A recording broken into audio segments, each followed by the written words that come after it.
Long मार्च का मकसद पाकिस्तान की तबाही, उसमें फितना फैलाना, उसमें अब इनको और चीज़ों की ज़रूरत है क्योंकि इनकी सियासत भी फेल हो रही है, इनका plan A, plan B, plan C भी फेल हो रहा है।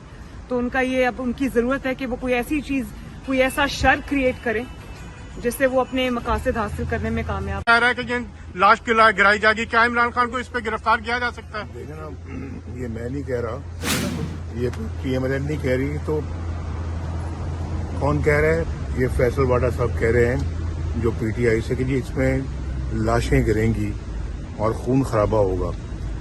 इमरान खान किसी कोई इनकलाब नहीं ला रहा, और ये लोगों को जो इनकलाब की बातें करते, कोई इनकलाब नहीं। इनकलाब लोगों ने इमरान खान का देख लिया है इसकी 4 साल हुकूमत में कि कौन सा इनकलाब लेके आया है। ये सिर्फ और सिर्फ चीफ आर्मी स्टाफ वो लगवाना चाहते हैं जिसमें इमरान साहब चाहते हैं कि जी मेरा बंदा हो।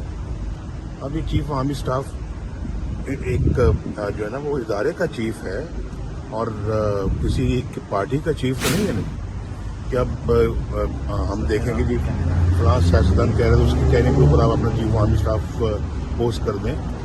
सिर्फ इस मकसद के लिए लॉन्ग मार्च कर रहा है। कोई जो है ना वो इनकलाब नहीं है, कोई इनकलाबी बंदा ही नहीं है। ये झूठा आदमी है, चोर लोगों को कहता है, खुद सबसे बड़ा चोर है। मुझे बताएं फॉरेन फंडिंग से ज़्यादा बड़ी चोरी और क्या हो सकती है?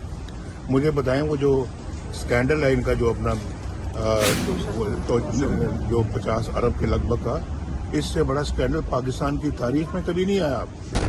तोशा खाना सब बहुत बड़ा स्कैंडल है। ये तो ये इसके मुंह से ये तो ऐसे जैसे कि चोर भागा जा रहा था, लोग पीछे भाग रहे थे, उसको चोर आगे वो भी कह रहा था चोर चोर, तो जो चोर है वो भी चोर कह रहे थे। लोग समझ रहे थे कि ये जो खुद कह रहा है तो ये चोर नहीं, अगले जो है ना वो और लोग हैं जो चोर है। मेरा ख्याल है कि बहुत सारे राजों से पर्दा उठ रहा है।